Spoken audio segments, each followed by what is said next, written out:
Group data और ungroup data क्या होता है। तो क्वेश्चन नंबर सेकंड है हमारा, consider the following distribution of daily wages of a factory, find the mean daily wages of the workers of factory by using N appropriate method.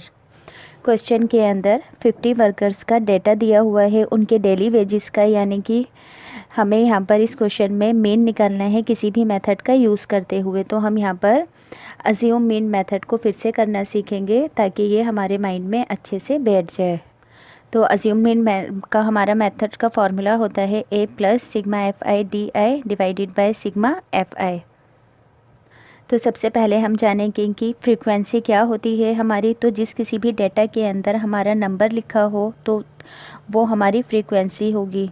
तो मगर आप इस चीज़ में कन्फ्यूज़न नहीं होंगे कि कभी कभी नंबर हमारा क्लास इंटरवल्स के अंदर भी लिखा होता है, मगर जिन नंबर्स में हमारा डैश लिखा होगा वो कभी भी फ्रीक्वेंसी नहीं होगी। जो ऐसे सीधे सिंगल नंबर्स लिखे होंगे वही हमारी फ्रीक्वेंसी होगी, यानी कि इन नंबर्स के बीच में ऐसा वाला डैश नहीं होगा। तो यहाँ पर मैंने आपको बता दिया कि फ्रीक्वेंसी क्या होती है।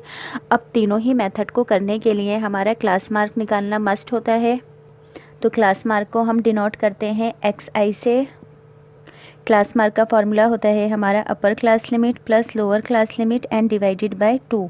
तो अपर क्लास लिमिट होती है हमारी, ये जो हमारे क्लास इंटरवल्स होते हैं, इधर की साइड वाला नंबर होता है अपर क्लास लिमिट और इधर की साइड वाला नंबर होता है हमारा लोअर क्लास लिमिट। तो हम इसे कैसे फाइंड करेंगे, तो पहले लिखेंगे हम अपनी अपर क्लास लिमिट यानी कि 120 और फिर लिखेंगे लोअर क्लास लिमिट यानी कि 100 एंड डिवाइडेड बाय 2। तो ये क्या हो जाएगा हमारा 220 एंड डिवाइडेड बाय 2 कट होकर आएगा हमारा 110। तो यहाँ पर मैंने रफली वर्क अपना अलग से करा है और क्लास मार्क जितने भी हैं मैंने उसको यहाँ पर लिख लिया है। अब बात करेंगे कि DI कैसे फाइंड होता है। तो इसका फॉर्मूला होता है हमारा DI is equals XI minus के अंदर A।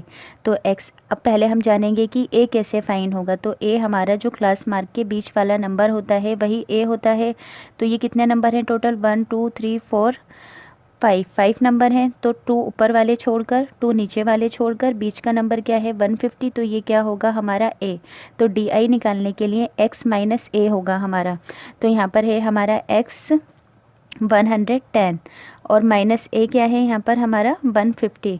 तो ये हो जाएगा हमारा 110 के अंदर से 150 को अगर हम अपना माइनस करेंगे तो ये आएगा यहाँ पर हमारा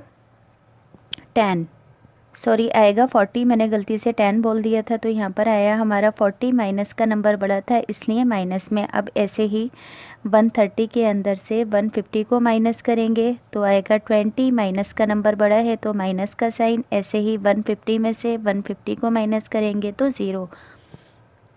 तो यहाँ पर हमारी DI की सारी ही वैल्यूज़ आ गई हैं। अब हमें क्या निकालना है, इनटू में FI और DI। यहाँ पर लिखेंगे FI और DI। इसका मतलब ये है कि FI को DI से मल्टीप्लाई करेंगे।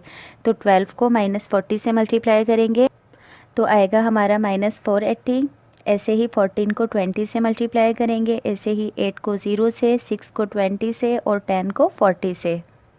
अब सिग्मा का मतलब क्या होता है हमारा सम, यानी कि हमें सम निकालना है FI और DI का। तो यहाँ पर लिखेंगे सिग्मा FI और DI। तो पहले अपनी दोनों ही माइनस वाली वैल्यूज़ लिखेंगे, -480 और -280। तो माइनस माइनस क्या होता है हमारा प्लस, और माइनस का नंबर यहाँ पर बड़ा है तो इसलिए माइनस का साइन लगाएंगे।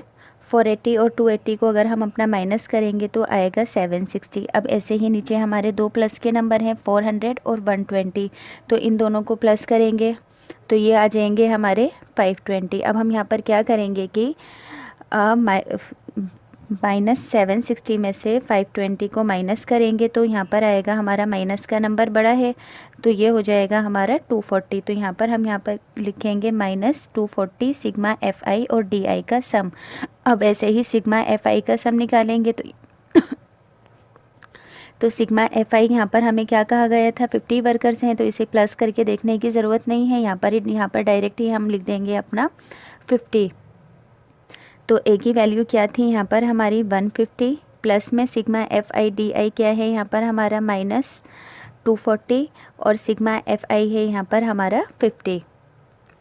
अब फर्स्टली हमारा 0 से 0 कैंसिल आउट होगा तो ये होगा हमारा 150 प्लस के अंदर 5 को 24 से अगर हम अपना डिवाइड करेंगे तो डिवाइड होकर आएगा यहाँ पर हमारा 4.8, तो यहाँ पर हम लिखेंगे अपना 4.8 और प्लस माइनस क्या होता है माइनस, तो बीच में आएगा हमारा माइनस का साइन।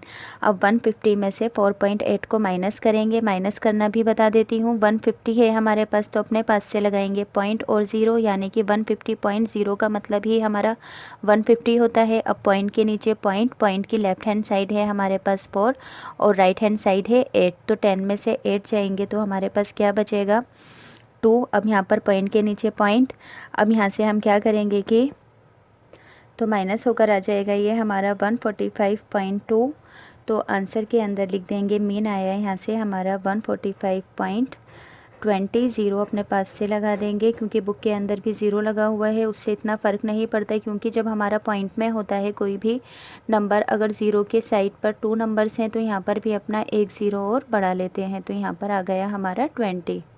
तो यहाँ पर हमारा क्वेश्चन नंबर सेकेंड